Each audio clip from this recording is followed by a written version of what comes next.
सबको नमस्कार। ये मेरा ही स्थान झिल्ली देश की सबसे मुसलमान की बस्ती। हम अकेला बेनी राम सबकी माल जाल चला के और गुजरात करे नित्य दिन रास्ता काढ़ के महाराज के दिना रात के जो कहिया हमारे और की दिन दुनिया पर नहीं हटे या भैया रास्ता जाए जो है छिया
तो देश झिलड़ी में मेरा पिताजी का नाम मंगल पैठान, मेरा माताजी के नाम शक्ति केलमो, उसी के टांग से मैं एक बालक पैदा लिया है, मेरे में नाम लिखा है हमारे क्या भाई बिना मुआरा कर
पिताजी के नाम मंगल पैठान, माताजी के नाम सती केलमा, ओकरे जांग से बालक पैदा लेने छी हमरे नाम यश मीरा पैठान।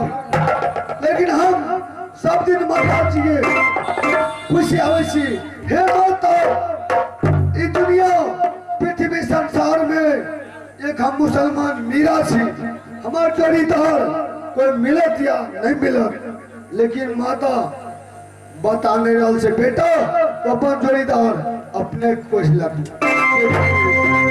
आप चल कहता हम आहा चल से अपन माता जी से पहले भेंट करो। नहीं, एक जात का मुसलमान, मैं मुसलमान का फर्ज जरूर निभाएंगे। मुसलमान है, अभी नमाज के वक्त हो गया है, नमाज अपना पढ़ूंगा, उसके बाद में मैं अपना काम करूंगा।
अल्लाहू अकबर, अल्लाहू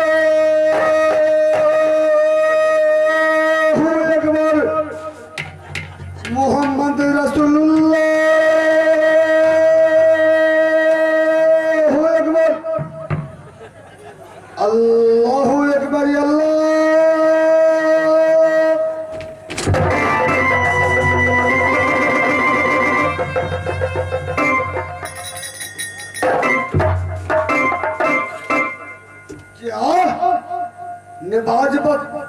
नमाज के वक्त में मैंने नमाज तोड़ दिया।